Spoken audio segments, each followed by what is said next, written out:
What is important to you as a young person when you seek out these types of services? What makes you feel comfortable? You would just have to, my age group would just have to be careful with what they doing, because a lot of us, we probably wouldn't go say something to our family members about stuff like that. So when I heard about the transportation, I was like, oh yeah, I could put a few of my homegirls up on that. So I really just learned a lot of new stuff from just talking to y'all and just getting to know y'all. How do you feel about that? I forgot the question. So for you, confidentiality and Yeah. access to service. Because our Definitely. goal is to make you feel comfortable to, if you feel like something is going on, to reach out to us and to contact us so we can help you.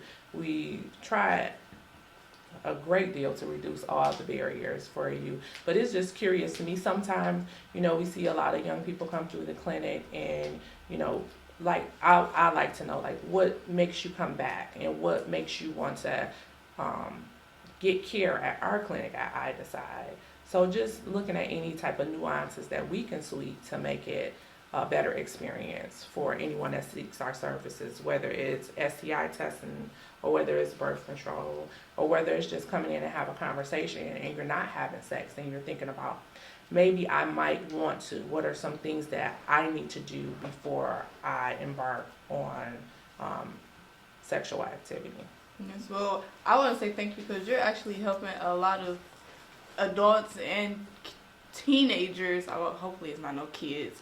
Teenagers just like figure out their body, understand themselves more, keep track of their health. So, like, I want to say thank both of y'all a lot for just like helping us because that's what Detroit needs. Y'all done seen the rates and stuff. Yes. So that's definitely what Detroit needs right now. How do you feel? Um, I want to know why Detroit's rates are so high. I think it's just like a combination of factors. Is the fear of being judged, also partner notification, just lack of education. I think it's just like a combination of things that contributes to our increase in our STI rates. So we're working hard every day doing things like this, being visible in the community to let people know like it's okay.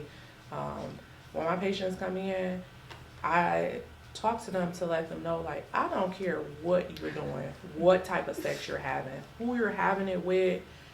It's a no judgment zone. My goal as your provider is to make sure whatever you're doing it safely. And that's whether it's me providing you birth control, whether it's me providing you condoms, whether it's me providing education about your body.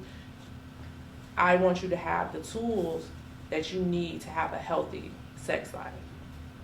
I think one of the things that's really important to us at Idecide, and it says it in the name, is that we want to give young people all of the information they need to make the best decisions for themselves.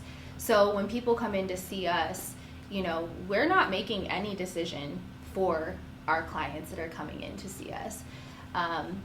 If somebody is not having sex yet, but you really want to maybe learn more about your monthly cycle and your period, and so you want to learn more about your body and the way that it works, it's a good place to come into to just have that kind of conversation so that you have the best information to make a decision for yourself. We talk a lot about all the different kinds of birth control, or for some people, maybe they are engaging in some sexual activities that we would make them at higher risk for maybe getting HIV or a sexually transmitted disease. We actually have a treatment that we can put people on that helps prevent them from ever getting HIV. It's called PrEP.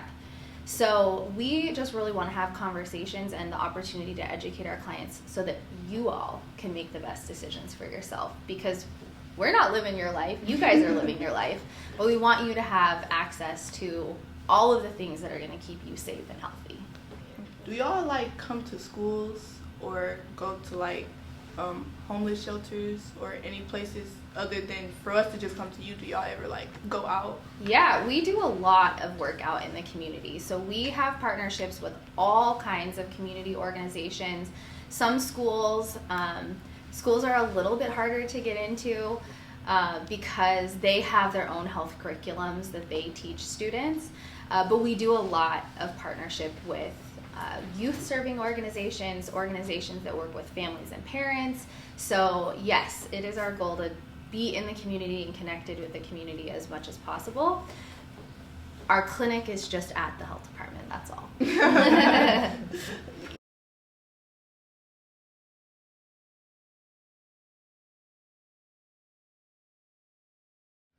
You can spread sexually transmitted infections.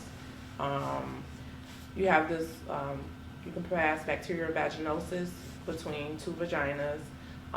Or if you have a partner that you're same sex with that partner, but maybe that partner might have a male partner, but you don't have a male partner, you only have that female partner.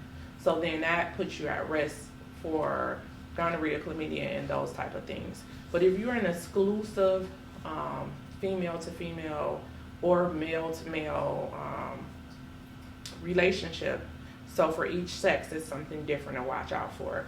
What I see in same-sex females would be more of like the bacterial vaginosis, and I don't know if you guys have ever heard of that. And the simplest way that I can explain it is, in your vagina you have your normal bacteria that's normal to you.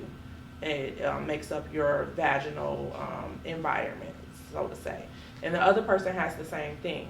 And sometimes when those two bacteria mix, whether it's through foreplay, whether it's through toys, whether it's through anything like that, they don't like each other. So it can put you at risk for bacterial vaginosis, yeast infections, and things like that. Male on male, you can be at risk for more things like HIV, syphilis, and those type of sexually transmitted infection. But if you have a concern and you're in a heterosexual relationship, if you're in a bisexual relationship, whatever your relationship status is, the best advice that I can give to all the couples is to come in with your partner before you guys are sexually active and both parties get tested. And that way, you know, starting off, before you ever start having sex, I know I don't have nothing, and I know that my partner doesn't have anything.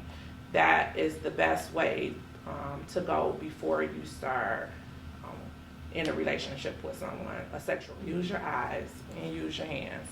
So when you're engaging in sexual